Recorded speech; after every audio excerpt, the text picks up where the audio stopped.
Hello friends, welcome back to my channel. இன்றைக்கி ரொம்ப சூப்பரான சிப்பி மசாலா தான் பார்க்க போகிறோம். கடலுக்கு போனாலே சிப்பியை பொறுக்கிறது தான் ஃபஸ்ட்டு வேலை.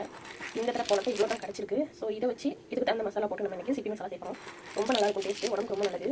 ஒன் டைம் நீங்கள் வந்து ட்ரை பண்ணி பாருங்கள். இப்போ வந்து நல்லா கொதிக்கிற தண்ணியில் இதை போட்டு ஒரு 10-15 நிமிஷம் நல்லா போட்டோம் அப்படின்னா நல்லா வந்து ஓப்பன் ஆகிடும். இதை வேக வச்சிடலாம்.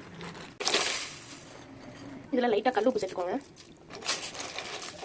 இது வந்து அப்படியே ஒரு 10 நிமிஷத்துக்கு நல்லா வேகட்டும். நல்லா வெந்துச்சுனாலே இந்த மாதிரி ஓப்பன் ஆகிடும். இது வந்து கொஞ்சம் நேரம் ஆற வச்சு நம்ம சிப்பிலேருந்து வெளியே எடுத்துடலாம். இந்த கறியை மட்டும் எடுத்து இந்த மாதிரி பார்த்திங்கன்னா அந்த கருப்பு கலர் தெரியுது பார்த்திங்கன்னா, இதுதான் வந்து இதில் உள்ள மண். இதில் தான் ஃபுல்லாக மண் அழுக்கலாம் இருக்கும். அதை மட்டும் நம்ம இப்படியே பிச்சு எடுத்துட்டோம்னா தனியாக வந்துடும். இந்த மாதிரி தனியாக வந்துடும்.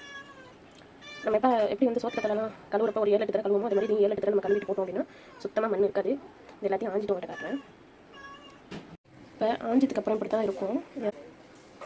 இப்போ எல்லாம் தேவையான அளவு எண்ணெய் ஊற்றிக்கோங்க. இந்த சிப்பிக்கு தகுந்த அளவு மட்டும் வெங்காயம் சேர்த்துக்கோங்க. தக்காளி தேவையான அளவு உப்பு. வெங்காயம் தக்காளி நல்லா வதங்கணும். இதுதான் தனி மெத்தட்லாம் கிடையாது. நம்ம எப்படி கறிக்கணும் நம்ம கிரேவி சேர்த்து ஒரே மெத்தட், அதே சேம் மெத்தட் தான். ஓரளவு கொஞ்சம் வதங்கிடுச்சு. இப்போ இதில் தேவையான அளவு இஞ்சி பூண்டு சேர்த்துக்கோங்க. தந்தூரி மசாலா மட்டும் சேர்த்துக்கேன். லைட்டாக போட்டு வதக்கிக்கோங்க. இப்போ இதில் நம்ம சிப்பி கறியாக சேர்த்துருங்க. இந்த கறிக்கு தகுந்த அளவு மட்டும் லைட்டாக வந்து உப்பு சேர்த்துக்கோங்க. நெட்ட மாதிரியே இதுவும் கொஞ்சம் ரப்பர் மட்டும் இருக்கும். ஒரு 2 நிமிஷம் நல்லா வதங்கட்டும். நமக்கு சூப்பராக ரெடி ஆகிடுச்சு. கண்டிப்பாக இதே மாதிரி நீங்களும் ட்ரை பண்ணி பாருங்கள்.